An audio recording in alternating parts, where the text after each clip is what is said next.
Assalamualaikum warahmatullahi wabarakatuh. Kami dari kelompok 2 yang terdiri dari 3 orang, yaitu saya sendiri, Santi, dan 2 teman saya, yaitu Sri dan Naya. Nah, pada video kali ini kita akan belajar untuk membuat model clustering menggunakan algoritma K-means. Sekilas tentang algoritma K-means. K-means merupakan salah satu algoritma data mining yang dapat kita gunakan untuk melakukan tugas clustering. Atau dalam mesin learning, itu K-means merupakan algoritma jenis unsupervised learning, yang artinya pembelajaran yang tidak terawasi. Apa sih pembelajaran yang tidak terawasi itu? Nah, mudahnya tuh kayak gini. Pembelajaran tidak terawasi itu adalah pembelajaran atau model mesin learning yang kita buat pada dataset yang tidak memiliki label. Nah, berbeda dengan pembelajaran yang terawasi atau supervised learning, yaitu model mesin learning yang digunakan untuk mengolah data yang memiliki label gitu datasetnya. Nah, label itu apa sih? Nah, simpelnya tuh kayak gini tuh, label tuh kayak iya atau tidak, terus positif atau negatif, dinyatakan lulus apa tidak, dan lain sebagainya. Nah, mungkin itu sekilas tentang jenis pembelajaran mesin learning. Di sini saya akan mengambil data dari web uji dataset. Kita langsung masuk aja ke webnya. Kalau udah masuk, tinggal search aja data yang mau kita ambil itu data apa. Di sini saya mengambil data Facebook Live. Nah, yang ini. Tinggal kita klik aja datanya dan kita download. Nah, setelah di-download, nanti kita bisa proses datanya. Nah, dataset ini tuh berisi tentang data engagement dari postingan Facebook seorang penjual yang aktif melakukan siaran live di Thailand. Nah, untuk struktur datanya tuh ada di 7050 baris dan 16 kolom. Nah, data ini nanti akan diolah menggunakan aplikasi AI Studio. Nah, mungkin pengolahan datanya akan disampaikan oleh teman saya, Sri. Silahkan. Baik, saya Sri Mulyani dengan NIM 65231021. Saya akan menjelaskan terkait proses pemodelan dengan metode clustering. Nah, untuk yang pertama, kita akan memasukkan datasetnya, yaitu di operator kita cari read CSV. Lalu kita tarik. Nah, di sini kita bisa memasukkan datasetnya. Untuk datasetnya yang tadi sudah kita download, bisa langsung dimasukkan.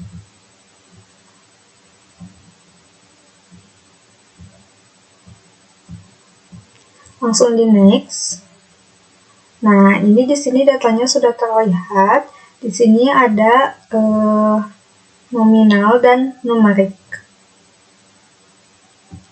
Next.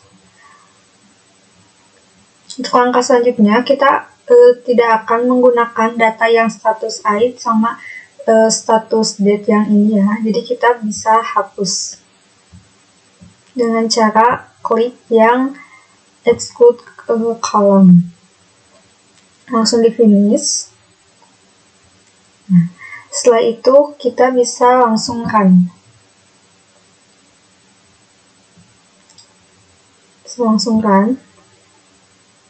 Nah, ini adalah data-data yang akan kita pakai untuk membuat clustering beberapa clustering gitu.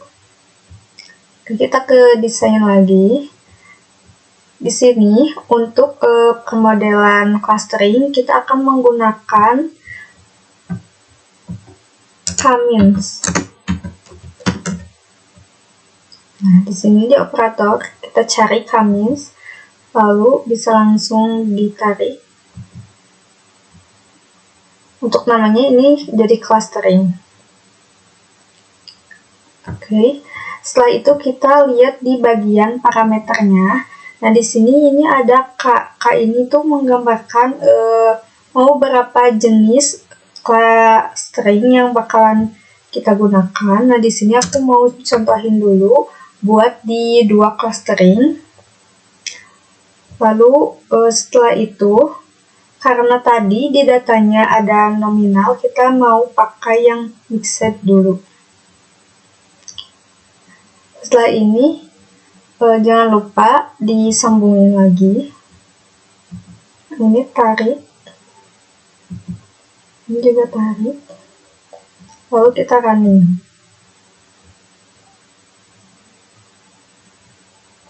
Oh, maaf. Yang tadi di read Excel, kita ke edit list. Nah, di bagian sini ini ada kolom-kolom yang tidak termasuk datanya, kita bisa uncheck list dulu. Langsung apply lagi. Kita running. Nah, ini untuk clustering yang kita gunakan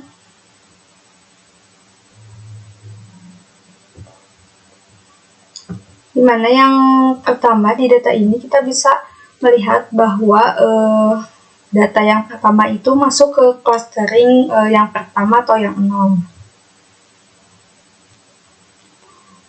Dan ini ada yang termasuk clustering ke-1 dan ada juga yang kedua.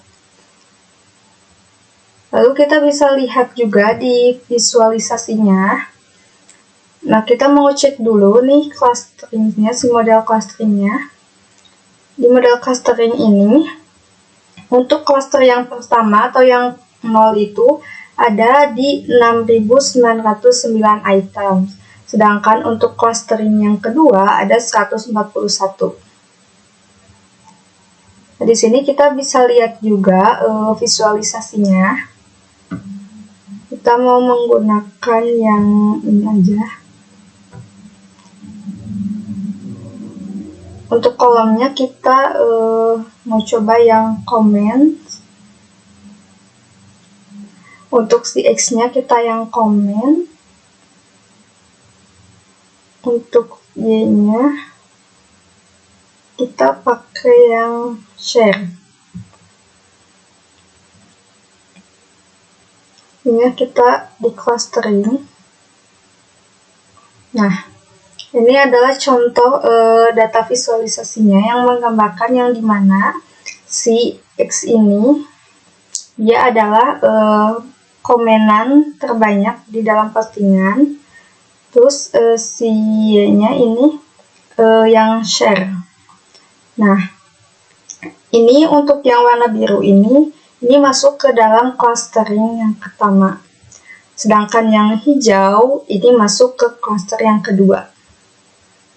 Ini kita bisa ubah lagi, misal mau lihat dari likes. Nah, ini untuk clusteringnya ini seperti ini. Oke, lanjut. Kita bisa juga melihat performance dari si clustering ini sudah betul atau tidak. Kita langsung masuk ke operator lagi, kita cari performance.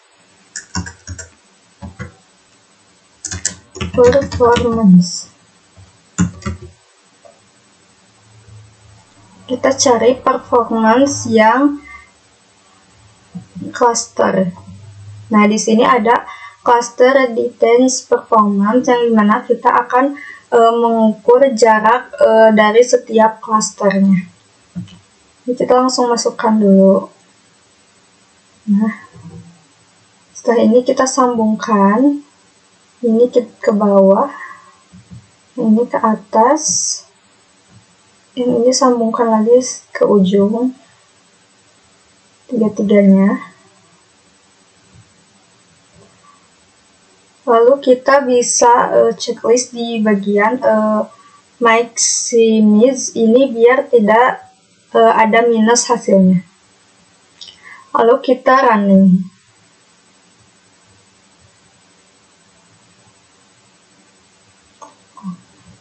Karena di performance ini kita hanya menggunakan numeric, kita di read CSV-nya kita bakal hapus di bagian nominalnya. Nah, yang status type-nya ini kita uncheck list dulu untuk melihat performance-nya. Lalu apply. Setelah itu kita running.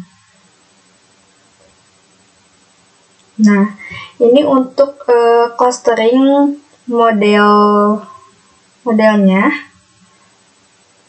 Ini itu menggunakan yang cluster 2, sehingga performance-nya ini di 707.289.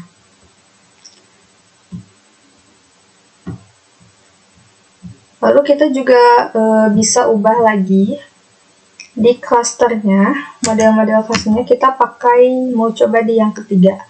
Setelah itu kita running lagi. Nah, sehingga hasilnya pun berbeda ya, setiap ada penambahan cluster. Kalau yang di cluster 3, ini totalnya 387.979. Nah, bagaimana cara kita menentukan cluster yang cocok untuk menggambarkan atau nah di sini kita akan mencari cluster yang cocok pada data tersebut dengan cara kita melihat perbandingan menggunakan cluster 2-7. Setelah kita dapat setiap cluster, nanti kita akan pindahkan ke Excel untuk dievaluasi yang mana cluster yang paling cocok digunakan dan yang paling bagus.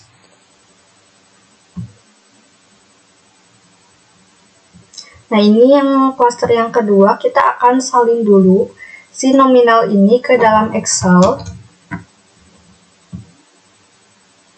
Kita buka Excel.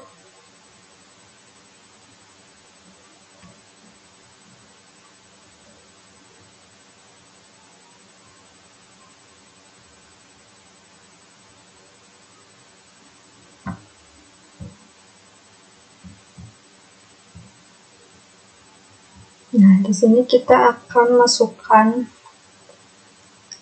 cluster yang 2 ini dengan nominal 700. Lalu kita coba juga di cluster yang ketiga dan seterusnya sampai mendapatkan cluster yang ketujuh. Nanti kita akan bandingkan hasilnya. Mungkin sekian yang bisa saya sampaikan, dan untuk hasil pengerjaannya akan diteruskan oleh Naya. Di sini kita akan melakukan elbow method. Jadi kita akan menentukan nilai yang tepat pada cluster kita supaya hasil clusternya itu bagus menggunakan elbow method. Elbow method itu siku, jadi kita akan mencari kurva yang bentuknya paling siku. Yang bentuknya paling siku itu ada di bagian sini, dan bisa dilihat untuk bagian yang lain itu tidak siku dan perbedaannya itu tidak signifikan.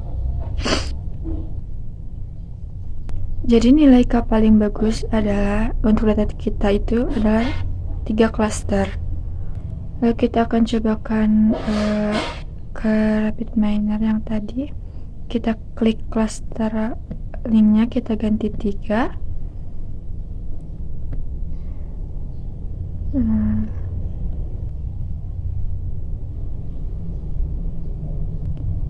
Maka kita akan dapat hasil seperti ini. Di sini untuk average distance itu rata-rata jarak itu sebanyak 387.000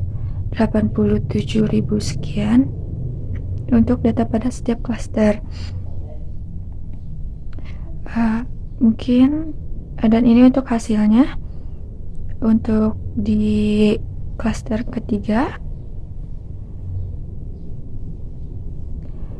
Mungkin cukup sekian untuk menerapkan K-means di RapidMiner. Mungkin cukup sekian dari kami. Assalamualaikum warahmatullahi wabarakatuh.